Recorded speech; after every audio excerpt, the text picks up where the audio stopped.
This is my second wheelchair, and here's how I meticulously chose everything to make sure it was as perfect as it could be. Hi, I'm Tara Shutterly, and I had a T11-12 spinal cord injury 5 years ago. So I've spent some time in both aluminum and titanium wheelchairs, and I've learned what actually matters when ordering my next chair. So here is my full, honest, complete review of the TiLite ZRA. The overall type of wheelchair we're discussing today is a custom ultra lightweight wheelchair. There's many brands, models, and configurations you can get, but most active full-time wheelchair users will opt for a rigid chair like this one. Essentially, instead of folding up like a hot dog like with hospital wheelchairs, it folds hamburger style.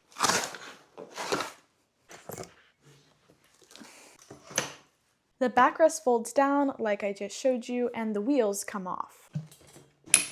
This is a lot bulkier than the other style, but I assure you that there is a reasoning for this. Rigid chairs have less moving parts, are lighter weight, and less susceptible to breakage. And less moving parts also means that it's generally a smoother ride. However, everything is personal preference, so the decision between rigid and folding is ultimately yours. For someone that's going to be in a wheelchair for a really long time, you have to choose your priorities. For most people, that's a combination between lowering total weight, increasing maneuverability, making it more compact, durability, or comfort. There's other factors too, like aesthetics, but mainly you just need to know what you're willing to sacrifice and what you are not. These chairs are very expensive, especially if you're paying out of pocket or have a copay. I think this one in total was around $6,500, so you just really want to get it right. As I've already alluded to, weight is a really big factor in determining what things you want to add to the base configuration.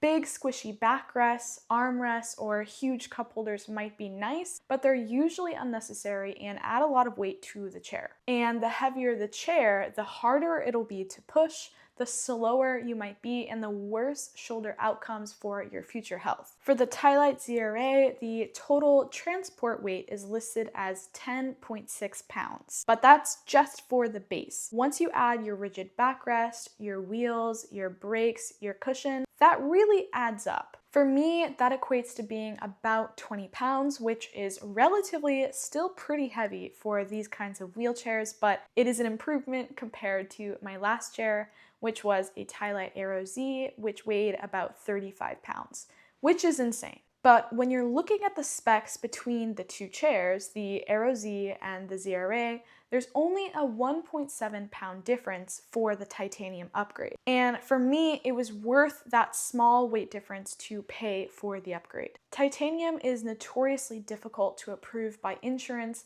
as was the case for me as well, unfortunately. So stay to the end to hear my tips about dealing with denials, self-advocacy, and how I personally ended up getting this upgrade, so maybe you can as well. Now, on top of the titanium upgrade, I also made some other changes, including to my backrest, cushion, and wheels to further cut down on weight. My old cushion, the J Fusion, is a foam cushion with gel inserts that supposedly has more skin protection benefits, which is of course a huge factor in determining which cushion will be right for you.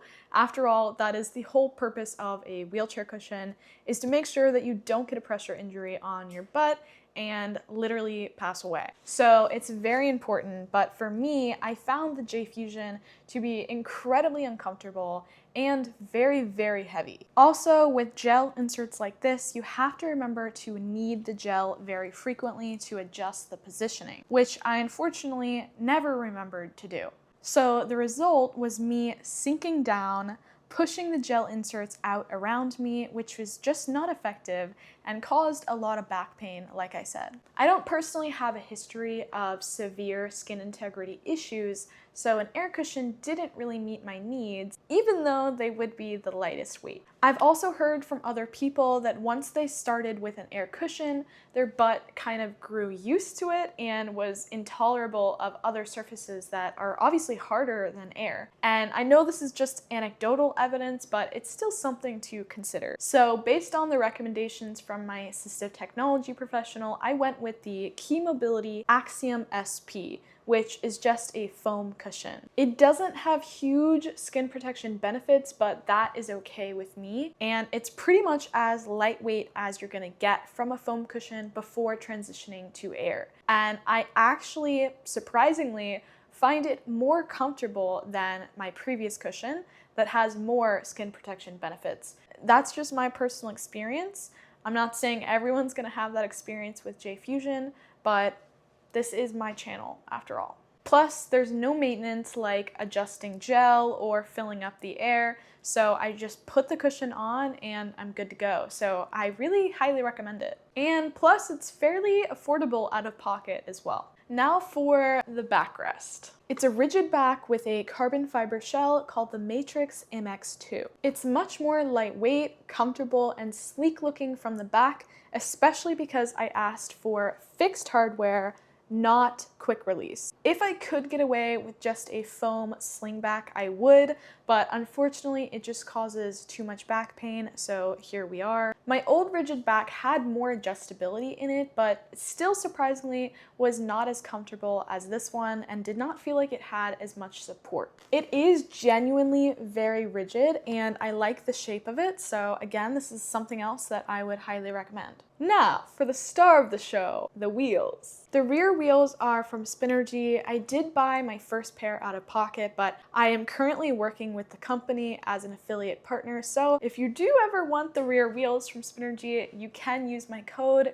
TERRA, to save 10%. It's not something everyone can afford to upgrade to, which I totally understand. It made sense for me personally, and I'd recommend it to anyone else that does have disposable income to upgrade and invest in a high quality wheelchair part. I've always wanted Spinergy because they're just the cool kid designer wheels. The type of thing that you come home from school and you beg your mom to buy for you because everyone else has them and they're so pretty. But besides the aesthetics and street cred, they do shave off a couple pounds of weight compared to standard wheels, which is something that's hard to deny. The TC Max rims are more comfortable, easier to grip in the rain, which, fun fact, was the whole reason I decided to invest in them. They do not ding or scratch, so they hold up longer, and it's a lot easier to take the wheels off by the quick release because there's less spokes to wrap your hand around. So there's lots of reasons why I ride Spinergies now, but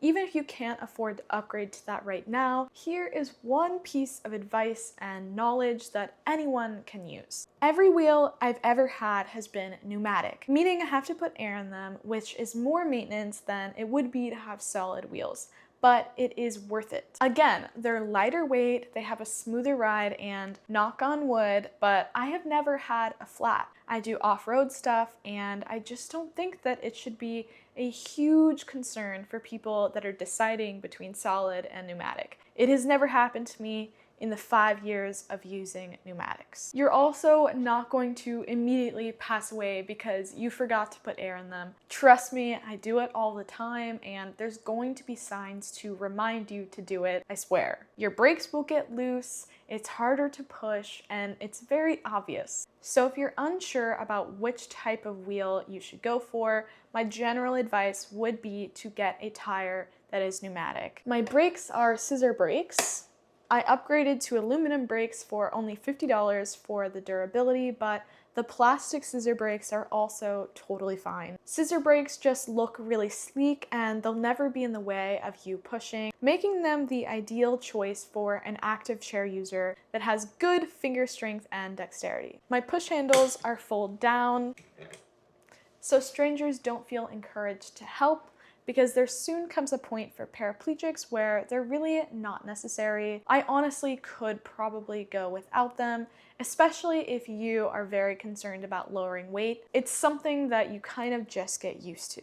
Plus, I think if I took them off completely, my boyfriend would be slightly displeased because he uses them to load my chair in and out of his truck. But again, not a totally necessary feature.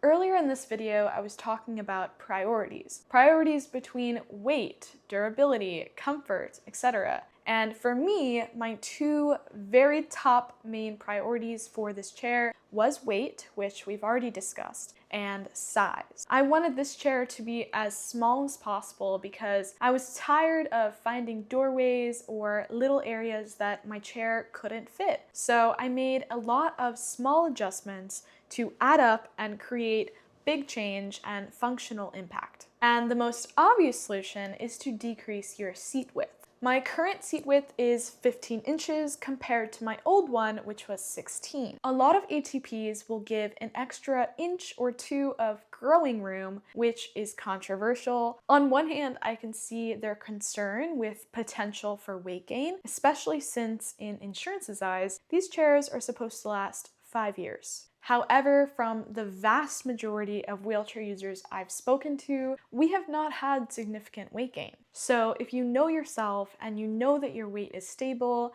and that you're going to continue being active, I highly recommend advocating for an exact fit in width and length, because the tighter the fit, the better overall, especially in terms of weight and just being able to fit more places. Just getting a chair that fit better, going from a 16 by 17 to a 15 by 16, made a huge difference. My arms weren't awkwardly stuck out to the side, and it was just better on all fronts. The other very simple solution is just to move your center of gravity more forward, because a lot of times people's chairs are made to be as stable as possible and less tippy. That is safer in terms of preventing falls, but it is less efficient when it comes to pushing, and it also could add length to the back of your chair, making your turn radius larger and just less maneuverable. And as you can see, my chair is fairly tippy now. Like most things, it takes getting used to, and I pretty much fell backwards immediately, but haven't fallen again since. So I would say that it's worth it. And stick with me because we are not done.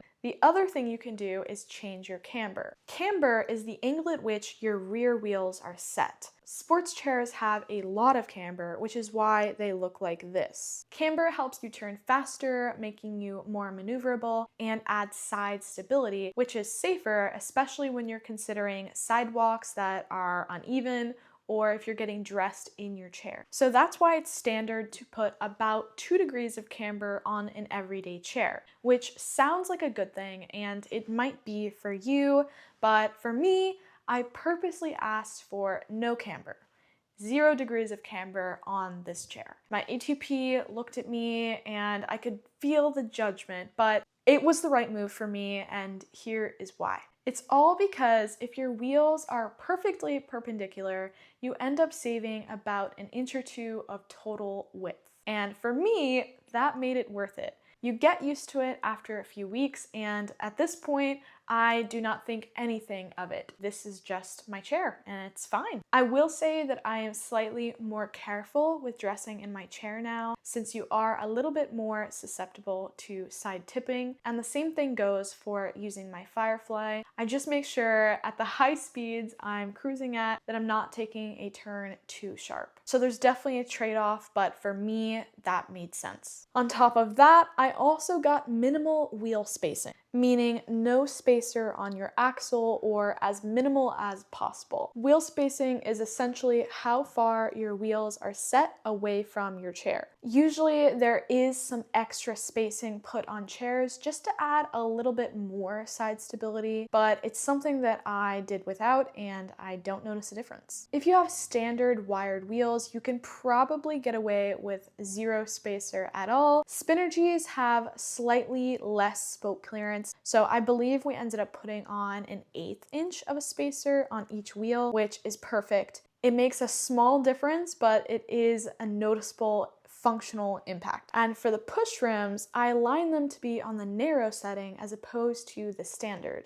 The standard sets the push rims slightly further away from the tire, allowing you to wrap your thumb around. But for me, to save a little bit more on width, I've been using my push rims on the narrow setting for a very long time now, and you get used to it surprisingly quickly, and it's one of those things that, again, is very simple to do just to save a little bit more on width. I understand that that was a lot of information in a short amount of time, using terminology that you might not yet be familiar with, especially if you are new to the wheelchair world. Don't worry though, because I'm going to link some simple, easy to understand information in the description for you to print out if you can, and just make your wheelchair eval and fitting process as simple as possible. As you heard, a lot of the things that I changed were so simple, but the same doorway I couldn't fit through in my old chair, I can do it independently now in this one, and that makes it all worth it. Self-advocacy is something not a lot of us are naturally good at, which is okay because over time we can build that skill to serve ourselves better, because that is something that will make a huge difference in your wheelchair eval process. As I mentioned earlier, just getting a titanium upgraded frame is really difficult from an insurance aspect. So as a team between you, your ATP, your evaluating PT or OT,